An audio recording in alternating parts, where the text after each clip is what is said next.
નમસ્કાર મારા વાલા ગુજરાતી મિત્રો, અલગ ધણી લોક સાહિત્ય ચેનલમાં આપનું સ્વાગત છે. તો આજે આપણે વાત કરીશું ચાર સૂરદાસ અને એક રાજાની વાત. તો માણસનું જીવન કેવું છે, માણસનો સ્વભાવ કેવો છે અને માણસ કઈ જ્ઞાતિનો છે, આ એની બોલી ઉપરથી જ ખબર પડી જાય. એટલે જ કહ્યું છે કે જે પણ બોલવું હોય ને વિચારીને બોલવું પડે. બોલવું હોય એ જોખીને બોલવું પડે. તમે જેમ તેમ બોલી જાઓ તો તમારી કિંમત ઘટવાની જ છે, તમારી ઇજ્જત ઘટવાની છે, તમારી નામના ઘટવાની છે. પણ બોલી એવી બોલવી જોઈએ કે તમારી ઇજ્જત વધે, તમારી નામના વધે. તો બોલી ઉપર મનુષ્યનું પૂરેપૂરું રહસ્ય છુપાયેલું છે કે આ મનુષ્ય કેવો છે, આનો સ્વભાવ કેવો છે, આની જ્ઞાતિ કઈ છે, આના સંસ્કારો કેવા છે. આ બધું જ બોલી ઉપર નિર્ભર કરી રહ્યું છે. અને બીજા નંબરે આપણે જોઈએ કે જો આ જગતની અંદર કોઈ પણ માણસ ખોળ કાપણવાળો માણસ હોય ને, એનામાં ભગવાને એને બુદ્ધિ વધારે આપી હોય. આપણે સામાન્ય ભાષામાં કહીએ હોય બાડું હોય 32 લક્ષણો હોય. એમાં કોઈ પણ પ્રકારની એની અંદર ખોડ હોય, ભલે એ બાડો 32 લક્ષણો હોય, એ બોબડો હોય, બેરો હોય, પણ એનામાં પરમાત્માએ એના માઇન્ડમાં કંઈક વિશેષતા આપેલી હોય છે. તો એવા જ આપણે ચાર સૂરદાસની વાત કરવી છે કે જે એક નહીં પણ ચાર સૂરદાસ છે. અને એ ચારે સૂરદાસ ફરતા એક વખત એક રાજ દરબારમાં ત્યાં પહોંચી જાય છે. અને ત્યાં પહોંચી જઈને જો રાજ દરબારનું જે મુખ્ય દ્વાર છે ત્યાં આવે છે. ત્યાં આવે છે એટલે પછી સૈનિકો જુએ છે કે આ તો સૂરદાસ છે. અને ત્યારે સૈનિકો તમે કેમ આવે કે અમારે રાજાને મળવું છે. ત્યારે સૈનિકો સૂરદાસને રાજાને મળવા માટે જવા દેતા નથી. ત્યારે સૂરદાસ કહે કે તમે ગમે તેમ કરો, અમે રાજાને મળ્યા સિવાય અહીંથી જવાના નથી. તો પછી ચારે સૂરદાસે એકબીજાનો આમ હાથ પકડી લેશે અને હાથ પકડીને એ જે રાજ દરબારનો જે દરવાજો તે બંધ કરી દે છે. ચારે સૂરદાસ દરવાજાની આડા ઊભા રહે છે. એટલે બધા જે લોકો આવતા જતા એ ત્યાં ઊભા રહે છે. ત્યારે સૈનિકો કહે છે કે તમે બાજુમાં હટી જાઓ. ત્યારે સૂરદાસ કહે એને બાજુમાં હટવાના જ નથી, અમારે રાજાને મળવું છે. ત્યારે પછી સૈનિકો કહે છે કે અમને હવે દંડ આપવો જ પડશે. અને એ સૈનિકો ચારે ચાર સૂરદાસને પકડીને રાજા પાસે લઈ જાય છે અને રાજાને ફરિયાદ કરે છે કે આ ચાર સૂરદાસ છે એ આપણા રાજના દરવાજામાં આડા ઊભા રહે છે અને લોકોને અંદર આવવા દેતા નથી અને લોકોને બહાર પણ નીકળવા દેતા નથી. ત્યારે રાજાએ કહ્યું કે ભાઈ તમારે આવું કરવાનું કારણ શું? ત્યારે આ ચાર સૂરદાસ કહે છે કે મહારાજા, અમારે તમને મળવું હતું અને અમે તમને મળવા માગતા હતા, પરંતુ આ તમારા સૈનિકો અમને અંદર આવવા નહોતા દેતા, એટલા માટે અમારે આ બધું કરવું પડ્યું. ત્યારે રાજાએ એમ પૂછ્યું સૂરદાસોને કે તમારે મને મળવાનું કારણ શું? ત્યારે ચારે ચાર સૂરદાસ કહે કે હે રાજા, અમે ચાર સૂરદાસ છીએ. એમાં પહેલો જે સૂરદાસ હતો એ બોલે કે હું ઘોડાનો પારખું છું. બીજો સૂરદાસ હતો એ બોલ્યો કે હું હીરાનો પારખું છું. જે ત્રીજો સૂરદાસ હતો એ બોલ્યો કે હું સ્ત્રીનો પારખું છું. અને જે ચોથો સૂરદાસ હતો એ બોલે કે હું પુરુષનો પારખું છું. અમે ચારે સૂરદાસ જેવા તેવા નથી, અમે પારખ માણસ છીએ, અમે પારખ છીએ. તો હવે રાજાને એમ થઈ ગયું કે આ તો સૂરદાસ છે. અને સૂરદાસ એમાં પણ કે પેલો દાવો કરે છે કે હું ઘોડાનો પારખું છું, પેલો કે હું હીરાનો પારખું છું, પેલો કે હું સ્ત્રીનો પારખું છું, અને પેલો કહે હું પુરુષનો પારખું છું. હવે સૂરદાસ કેવી રીતે પારખવું હોય, પારખ કરી શકે ઘોડાની, સ્ત્રીની કે હીરાની? રાજાને કુતૂહલ જાગ્યું. તો પછી રાજા કહે કે ભાઈ કંઈ વાંધો નહીં, તમે પારખું છો ને? કે હા. તો પહેલા નંબરવાળો હતો જે સૂરદાસ, જેને કહ્યું હતું કે હું ઘોડાનો પારખું છું. હવે એ સૂરદાસને રાજા અને એમના માણસો જે ઘોડવારમાં હતા એ ઘોડવારમાં લઈ ગયા, અને ઘોડવારમાં એક વસેડી હતી. પણ એ વસેડી એવી હતી કે એના ઉપર કોઈને અસવાર ન થવા દે, અને કોઈ એ વસેડી પર બેસવા જાય તો વસેડી તોફાન કરી નાખે. એટલે રાજાએ નક્કી કર્યું કે આ વસેડીને જ મને આને બતાવવા દઉં, બીજા કોઈને મારે બતાવવી નથી. ત્યારે રાજાએ કહ્યું કે આ જુઓ અમારી આ વસેડી. આ વસેડી એવી છે કે આના પર આજ દિવસ સુધી અમે ઘણા પ્રયત્ન કર્યા, પણ આના પર કોઈ અસવાર થઈ શકતો નથી, અને જે ઉપર બેસે છે એને નીચે પાડી દે છે. ત્યારે સૂરદાસે કંઈ વાંધો નહીં. તો ભાઈ સૂરદાસે જે વસેડી હતી એના શરીરને સ્પર્શ કર્યો, અને સ્પર્શ કરીને કીધું કે હે મહારાજા, આની માં છે ને એક સફેદ કલરની હશે, અને આની માના કપાળમાં એક તિલક હશે, અને આનો જે બાપ છે એ પણ અડધો સફેદ હશે, પણ એકદમ પૂરો સફેદ નહીં હોય, અને એના કપાળમાં પણ તિલક હશે, અને આની માં છે એ પણ તેજીલી ઘોડી હશે, અને આનો બાપ એ પણ તેજીલો ઘોડો હશે, અને એના પર જે અસવારી કરતો છે એને ઈશારાથી, એને આ ઘોડાને ઈશારાની જરૂર પડે, અને ઈશારે આની માં અને આનો બાપ ઈશારાથી રેવલ પકડી લેતા હશે. પરંતુ આની માં જ્યારે આ ઘોડીનો, આ વસેડીનો જન્મ આવ્યો ને, ત્યારે એની માએ આ વસેડીને ઊભા જન્મ આપ્યો હતો. ઘોડી નીચે બેઠી નથી, ઊભા જ વસેડીએ આ ઘોડીનો જન્મ આપ્યો, અને એ ટાઈમે આ વસેડી નીચે પડી, અને નીચે પડી એવી એની જે પાંસળા છે, એનું પેટ છે, એની અંદર નાની નાની 5 કાંકરીઓ ઘૂસી ગઈ છે, અને આ કાંકરીઓ ઘૂસી ગઈ છે એના કારણે એ કોઈને ઉપર બેસવા દેતી નથી, કોઈને અસવાર થવા દેતી નથી, કારણ કે કોઈ એની પીઠ ઉપર બેસે એટલે એને કાંકરીઓ એને કૂચે છે. તો આ કાંકરીઓ ઘોડીને 5 કાંકરીઓ વાગી છે, એ કાંકરીઓ ઘોડીના શરીરમાં છે, આ વસેડીના શરીરમાં છે. એને તમે કાઢી નાખો તો આ અસવાર થવા દેશે. ત્યારે રાજાને એમ થયું કે શું વાત છે, આની માં આવી હતી, આનો બાપ હતો, આની માના લક્ષણો આવા હતા, આના બાપના લક્ષણો તો બધું જ જાણે છે, અને આ એ પણ જાણે છે કે આની પીઠની બાજુમાં નાની નાની 5 કાંકરીઓ અંદર પેસી ગઈ છે માએ જન્માડ્યો ત્યારે. ત્યારે રાજા કે આ વસ્તુ અશક્ય છે. ત્યારે સૂરદાસ કહે એક કામ કરો, તમે મને ચપ્પુ આપી દો, અને ચપ્પુ આપી દો, હું એ 5 કાંકરીઓ તમને કાઢી આપું. ત્યારે પછી વિચાર તો કરો, આ સૂરદાસે એ વસેરીના પીઠમાંથી 5 કાંકરીઓ કાઢીને રાજાને બતાવી કે જુઓ રાજા, આ રહી 5 કાંકરીઓ. ત્યારે રાજા આ સૂરદાસ ઉપર ખુશ થઈ ગયો, અને ખુશ થઈને એને કીધું કે હવે તમારે ક્યાંય જવાની જરૂર નથી, તમારે મારે રાજમહેલમાં જ રહેવાનું છે, હું તમને 10 રૂપિયા પગાર આપીશ. અને એમ કહીને પછી જે બીજા સૂરદાસ હતા એમને કહ્યું કે બોલો તમે હવે, એટલે કે હું હીરા પારખું છું. ત્યારે પછી રાજાએ એમના જે માણસો હતા, કારભારી એમના હતા, એમને કાનમાં કંઈક ગુપસુપ વાત કરી, અને વાત કરીને પછી એક થાળ ભરીને હીરા મંગાવ્યા. હવે એ હીરા મંગાવ્યા એટલે રાજાએ કીધું કે આ થાળ ભરેલા હીરા છે, આમાં કેટલા સાચા છે ને કેટલા ખોટા છે એ નક્કી કરી દો. ત્યારે સૂરદાસ કે કંઈ વાંધો નહીં, પણ મને તમારે 2 કલાકનો ટાઈમ આપવો પડે. તો રાજા કે 2 કલાક નહીં, હું તમને 5 કલાકનો ટાઈમ આપું, પણ તમે મને નક્કી કરી આપો આમાં સાચા હીરા કેટલા છે ને ખોટા હીરા કેટલા છે, કિંમતી હીરા કેટલા છે.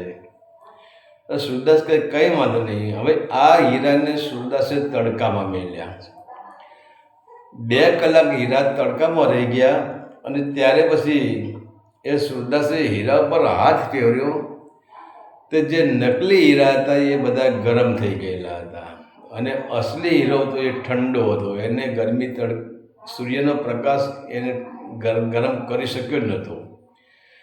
એટલે એમાંથી પછી હીરા ગોતીને એને કીધું ફક્ત 2 જ હીરા સાચા નીકળ્યા ને આખા તાસમાં બીજા બધા ખોટા જ હીરા હતા. અને એને 2 હીરા કાઢીને રાજાને આપ્યા કે રાજા જુઓ, આ 2 હીરા સાચા છે અને બીજા આખા તાસમાં જેટલા હીરા છે બધા ખોટા છે. તો પણ રાજાને પણ ખબર જ હતી કે મેં 2 જ હીરા, આ તાસમાં બધા જ હીરા મેં ખોટા ભર્યા હતા અને આ તાસમાં મેં 2 જ હીરા સાચા મૂક્યા હતા. તો રાજાએ પણ એને કીધું કે તમારે પણ હવે અહીંથી ક્યાંય જવા નથી, હું તમને નોકરી રાખી લઉં છું. હું તમારો પગાર તમને 11 રૂપિયા પગાર આપીશ. પહેલાંને 10 રૂપિયા પગાર કર્યો ઘોડાવાળાને, આ હીરાવાળાને 11 રૂપિયા પગાર કર્યો અને એને ત્યાં નોકરી રાખી લીધો. ત્યાંથી પછી આવ્યો જે 3જા નંબરનો જે સૂરદાસ હતો એ હતો સ્ત્રી પારખો. ત્યારે પછી રાજા કહે હવે તમે, એટલે કે હું સ્ત્રીને પારખી શકું છું. હવે રાજાએ વિચાર કર્યો કે સ્ત્રીને પારખવા માટે તો આપણે બીજી સ્ત્રી ક્યાં ગોતવી છે. પણ એ ટાઈમે એવી ઘટના ઘટેલી કે રાજાએ બીજા લગ્ન કરેલા, નવા લગ્ન કરેલા, નવી રાણીને રાજા લાવેલા અને એ રાણીને લાવ્યો હજુ 1 મહિનો થયો છે. તો રાજાએ વિચાર કર્યો કે આ બીજી જૂની રાણી તો બરાબર છે, પણ આ નવી રાણી કેવી છે એ નક્કી કરી દઈએ. ત્યારે પછી એ રાજા છે એ પ્રધાનજીને કહે છે કે જાઓ, આ સૂરદાસને લઈને રાણીવાસમાં જાઓ અને જે નવી રાણી છે એને આ સૂરદાસના સામે ઊભી રાખજો અને એનું પારખું કરવાનું છે. ત્યારે પછી હવે આ પ્રધાનજી છે એ આ સૂરદાસને લઈને રાણીવાસમાં જાય છે અને જ્યાં રાણી હજુ નવી રાણી હશે ત્યાં જાય છે અને ત્યાં જઈને પછી નવી રાણીને પ્રધાનજી બોલાવે છે કે મહારાણી તમે બહાર આવો, એક સૂરદાસ આવ્યા છે અને એ તમને મળવા માગે છે. હવે ત્યારે પેલી નવી જે રાણી હોય છે એ રાણી કહે છે કે અત્યારે હું સ્નાન કરવા જઉં છું, અત્યારે મારી પાસે સમય નથી, એ આંધળાને તમે બહાર બેસાડો, હું સ્નાન કરીને આવું ને પછી હું એ આંધળાને મળીશ. એ પહેલાં એ આંધળાને કહી દો કે રાણી સ્નાન કરવા ગયા છે. અને ત્યારે પછી સૂરદાસ ત્યાં બેઠા, પેલી રાણી સ્નાન કરવા ગયા. એટલે પ્રધાનજીને સૂરદાસ કહે કે પ્રધાનજી ચલો હવે પરીક્ષા થઈ ગઈ. પ્રધાનજી કે તમે રાણીને તો મળ્યા જ નથી. એ સૂરદાસ કે એ તો મળી લીધો, હું જોઈ લીધું બધી. અને એ તરત જ જે પ્રધાનજી અને સૂરદાસ બંને રાણીવાસમાંથી પાછા આવે છે. અત્યારે રાજાને એમ થઈ કે હજુ તમે હાલ પાછા આવ્યા, એમાં મારી રાણીને તમે શું પરીક્ષા કરી શકી. ત્યારે એ સૂરદાસે કીધું કે મહારાજા માફ કરજો કે તમે ક્રોધે ન ભરાવ તો હું તમને વાત કરું. મહારાજે કે હું ક્રોધે નહીં ભરવું, કંઈ એમ નહીં. હવે તમે તો કે રાજા વાજાને વાંદરા, બરાબર, તમારું કંઈ ઠેકાણા નહીં, તમારું કંઈક એવું ભૂલ નીકળે, તમારા કુળમાં કોઈ ખામી નીકળે તો તરત તમે તલવાર ઉપર હાથ ઉપાડી લો. તો મને વચન આપો કે હું તમારા ઉપર ક્રોધે નહીં થઉં. ત્યારે રાજા કહે છે કે હું તમારા ઉપર ક્રોધે નહીં જાઉં અને સાચી વાત મને જાણવામાં કોઈ ક્રોધ નહીં આવે. ત્યારે એ સૂરદાસે કીધું કે મહારાજા તમે આ મહિના પહેલાં જે લગ્ન કરીને નવી રાણી લાયા, નવી પટરાણી લાયા, તમે એને મોહી ગયા, એની સુંદરતાને તમે મોહી ગયા, એ બધું બરાબર છે. પણ તમારી જે આ નવી રાણી છે ને એ દાસીની પુત્રી છે, રાજપૂતની પુત્રી નથી. એ દાસીનું દૂધ છે, રાજપૂતાણીનું દૂધ નથી આમાં. ત્યારે રાજાને એમ થઈ ગયું કે શું વાત છે. તો રાજા કે આ અશક્ય છે, આ બની જ ના શકે. ત્યારે સૂરદાસ કહે હે રાજા તમે તમારી સાસરીમાં જાઓ, તમારી સાસુને મળો, તમારા સસરાને મળો અને આ વાતનો ખુલાસો કરો. અને ત્યારે પછી આ તો રાજા એટલે આને કોનો હુકમ લેવાનો. રાજા સીધા જ પોતાના માણસો લઈને સીધા એમની સાસરીમાં જાય છે અને એમની સાસરીમાં ગયા પછી એમના સસરાને કે એમની સાસુને રાજા કહે છે કે તમે મારી સાથે દગો કર્યો છે, તમે મને આ દીકરીના લગ્ન કરાવી, દીકરી ખરેખર કોની છે? મને ચોખ્ખી વાત કરી કે હું તમારી સામે યુદ્ધ કરીશ, હું આમ કરીશ, હું તેમ કરીશ. હવે જે સામા રાજા હતો એ તો બિચારો નાનો રાજા હતો અને એને મોટા રાજાની બીક તો હતી જ પહેલેથી જ. ત્યારે એ રાજાએ કીધું અને એની સાસુએ, રાજાની સાસુએ અને રાજાના સસરાએ કીધું કે હે રાજા, હે મહારાજા, અમારે કોઈ દીકરીનું હતી જ નહીં, અમારે દીકરો જ છે, મેં દીકરીનો જન્મ આપ્યો જ નથી. પરંતુ મારા ત્યાં જે દાસી કામ કરતી હતી અને એ મારી દાસીનું અવસાન થઈ ગયું અને મારી દાસીને બાળકમાં આ એક જ દીકરી હતી અને દાસીએ જ્યારે મરતા મને કહી દીધું કે મહારાણી, આ મારી દીકરીને તમે સાચવજો. મારે કોઈ દીકરી હતી નહીં એટલે મેં એ દીકરીને મોટી કરી અને એ દીકરીને તમારી સાથે મેં લગ્ન કરાવ્યા, પણ એ દીકરી મારી નથી, એ દીકરી દાસીની છે. ત્યારે રાજાને એમ થઈ ગયું કે વાહ સુરદાસ વાહ, હવે આ ત્રણની તો પરીક્ષા લઈ લીધી. અને એ પછી એ સુરદાસને રાજાએ કહ્યું હવે તમારે પણ ક્યાંય જવાનું નથી, તમારો હું 12 રૂપિયા પગાર આપીશ. તો હવે વિચાર કરો, ઘોડાવાળા જે હતા સુરદાસ, ઘોડા પારખું, એને 10 રૂપિયા પગાર કર્યો. જે હીરા પારખું જે હતા સુરદાસ, એનો 11 રૂપિયા પગાર કર્યો અને જે સ્ત્રી પારખું હતા એનો 12 રૂપિયા પગાર કર્યો. અને હવે ત્યાર પછી છેલ્લા સુરદાસનો નંબર આવે છે, ચોથા નંબરના સુરદાસ છે જે પુરુષના પારખું. ત્યારે રાજાએ કહ્યું કે ભાઈ સુરદાસ, હવે તમારો નંબર છે, તમે પુરુષ પારખું છો? એટલે કે હા રાજા, હું પુરુષ પારખું છું. તમે ગમે તેવો પુરુષ મારી સામે લાવીને ઊભો રાખો તો હું એની જ્ઞાતિ જાતિ, એનો જન્મ, એના મા બાપ કોણ છે, એનું કુળ કોણ છે, બધું જ હું કહી દઉં. ત્યારે રાજાએ વિચાર કર્યો કે આપણે બીજા ઉપર નજર નાખવી, એના કરતાં મારા ઉપર જ મને નજર નાખવા દે ને. ત્યારે રાજાએ કહ્યું કે હે સુરદાસજી, હું તમારા સામે જ ઊભો છું, હવે બોલો કે મારું કુળ કોણ છે, મારી જ્ઞાતિ શું છે? ત્યારે સુરદાસે પણ એવું જ કહ્યું કે મહારાજા, પહેલાં તમે મને વચન આપો કે તમે ક્રોધે ન ભરાવ તો જ હું તમને વાત કરું, અને તમે મને કોઈ પ્રકારનો દંડ ન આપો, કોઈ પ્રકારની મને સજા ન આપો તો જ હું આ તમારું પારખું કરી શકું, તમને પારખી શકું. ત્યારે રાજા કહે હું તમને કોઈ પ્રકારનો દંડ પણ નહીં આપું, ભલે ગમે એવી વાત હશે પણ હું તમને દંડ નહીં આપું, તમારા પર ક્રોધે નહીં ભરાવું અને તમને કોઈ સજા નહીં કરું.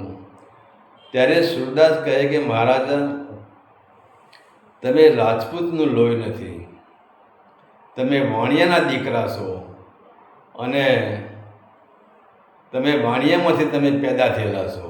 હવે વિચાર તો કરો, રાજા જેવા રાજાને આ સુરદાસ એમ કહે કે તમે રાજાના રાજપૂતના દીકરા નથી, તમે વાણિયાના દીકરા છો અને તમે વાણિયાથી પેદા થયેલા છો. તો પછી રાજાની શું હાલત થાય? અને રાજાને પછી ભ્રકુટી પડી ગઈ, શરીર આખું ધ્રુજવા માંડ્યું. રાજાને એમ થયું કે માનો કે ના માનો, મારી મા છે એની અંદર કંઈક તકલીફ હોવી જોઈએ, નહીંતર આ ઘટના ઘટે નહીં. અને ત્યારે એમને સુરદાસને કીધું કે સુરદાસ, હું મારી મા પાસે જઉં છું, પણ જો ખોટું પડ્યું વારીએ કે હું રાજપૂતનો દીકરો નથી ને હું વાણિયાનો દીકરો છું, આ ખોટું પડ્યું અને જો મારી માનામાં કંઈક ખામી હશે તો મારી માને હું મારી નાખીશ, અને જો મારી માનામાં કંઈ ખામી નહીં હોય ને તમારું ખોટું પડે હું તમારું ધરતી મસ્તક અલગ કરી નાખીશ. અને એ ટાઈમે પછી રાજાને ક્રોધ એટલો બધો ચડી ગયો કે જ્યાં ગાદી પર બેઠા હતા ત્યાં ખુલ્લી તલવાર કરી દીધી ત્યાંથી, અને સીધા જ્યાં પોતાની માનો જ્યાં રૂમ હતો પોતાની માતાજીનો, ત્યાં પોતાની મા પાસે આવે છે અને માને કહે છે, આપતા વખત કહે છે કે માં સાચું બોલ, હું કોનો દીકરો છું? ત્યારે માં કહે છે કે બેટા તું દરબારનો દીકરો છે, તું રાજપૂતનો દીકરો છે, તું અમારો દીકરો છે.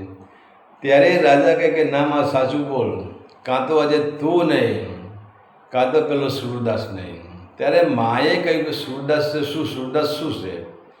ત્યારે રાજાએ બધી વાત કરી એની માને કે મને આ સૂરદાસે એવું કહ્યું છે કે તું રાજપૂતનો દીકરો નથી, તું વાણિયાનો દીકરો છે.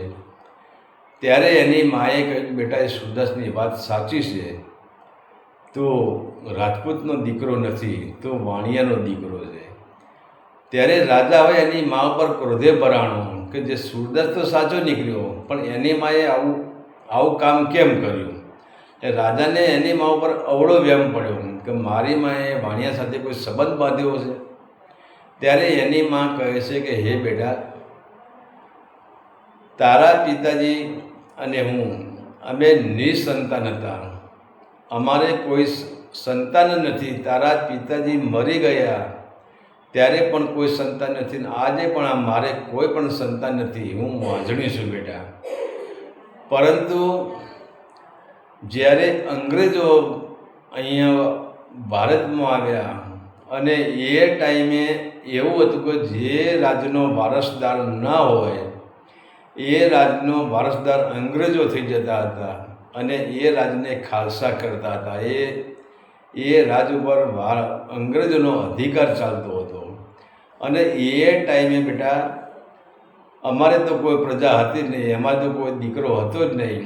એટલે આપણા જે ગામના નગર શેઠ છે તું એમનો દીકરો છે. અને એ નગર શેઠ અને એની પત્ની એ રાજમહેલમાં આવ્યા અને તને લઈને આવ્યા.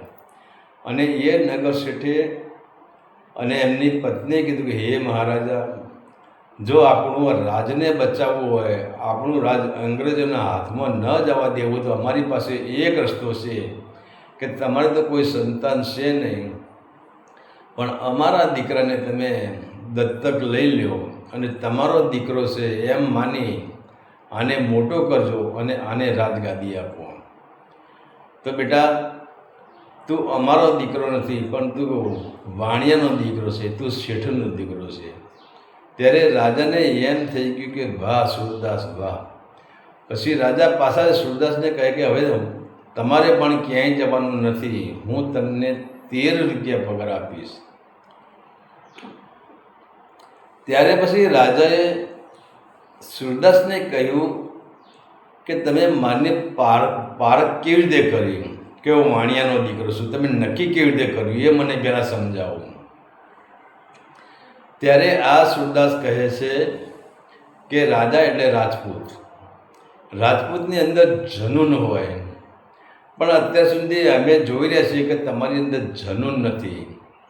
બીજા નંબરે રાજપૂત જો ખુશ થઈ જાય અને રાજપૂત આનંદમાં આવી જાય તો રાજપૂત 2, 5, 10 રૂપિયા ના આપે, એ તો થાળી ભરીને સોના મોરો આપી દે, એ દાન દે તો હચકાઈ નહીં. અને તમે જે ઘોડાવાળો હતો એને તમે 10 રૂપિયા પગાર કર્યો, હીરાવાળાનો 11 રૂપિયા પગાર કર્યો, સ્ત્રીવાળાનો 12 રૂપિયા પગાર કર્યો અને મારો 13 રૂપિયા પગાર કર્યો. એટલે તમે હિસાબ લગાવવાવાળા વાણિયા જ છો, એ નક્કી થઈ ગયું કે દરબાર હિસાબ ન લગાવી શકે, રાજપૂત કોઈ દિવસ હિસાબ ન લગાવી શકે. રાજપૂત તો ખુશ થઈ જાય, આનંદમાં આવી જાય. અને એ સૂરદાસ કહે કે જ્યારે કવિઓ, જ્યારે ગઢવીઓ, જ્યારે ચારણો જ્યારે રાજાના વખાણ કરતા હતા, રાજાના સંદન દુહન, રાજાની ચોપાઈ જ્યારે ગાતા હતા, રાજાની વાહ વાહ કરતા હતા, ત્યારે રાજા એટલા ખુશ થઈ જતા હતા કે રાજા પોતે એટલા આનંદમાં આવી જતા કે એમને શું આપવું એ વિચાર કરતા હતા. અને મોઢે માગે એ લોકો આપી દેતા હતા. અને રાજાઓ રાજ પણ આમ આપી દીધા છે. અને રાજની વાત તો બરાબર છે, પણ એમને આપ્યું છે ને 2-5 રૂપિયા આપ્યા નથી, એમને થાળ ભરી એમને સોનામારોના ઢગલા આપી દીધા છે, સોનામારો અર્પણ કરી છે. અને તમે 2-5 રૂપિયામાં ફરી રહ્યા છો, એટલે નક્કી કે વાણિયાનો દીકરો હોય ને એ જ હિસાબથી રાજ ચલાવે, એ જ હિસાબથી દુકાન ચલાવે અને એ જ હિસાબથી ધંધો કરે. એટલે તમે વાણિયાના દીકરા છો નક્કી થઈ ગયું. ત્યારે રાજા કહે છે કે હવે તમારે પણ ક્યાંય બહાર જવાનું નથી અને તમારે પણ મારા રાજમાં રહેવાનું છે. કે મારે મારા રાજમાં આવા પુરુષોની જરૂર છે. અને કહેવાય છે કે ત્યાર પછી એ રાજા ચારે સૂરદાસને પોતાના રાજમાં રાખે છે. અને જ્યારે જ્યારે રાજમાં કોઈ પણ પ્રકારની તકલીફ થઈ હોય અને ત્યારે આ ચાર સૂરદાસ છે એ જ આખા રાજના જજ, એ જ આખા રાજના વકીલ, અને એમના જોડે જે કેસ જાય એનું ત્યાં રાજા એનો ચુકાદો લાવે છે. તો આ હતી ચાર સૂરદાસ અને એક રાજાની વાત.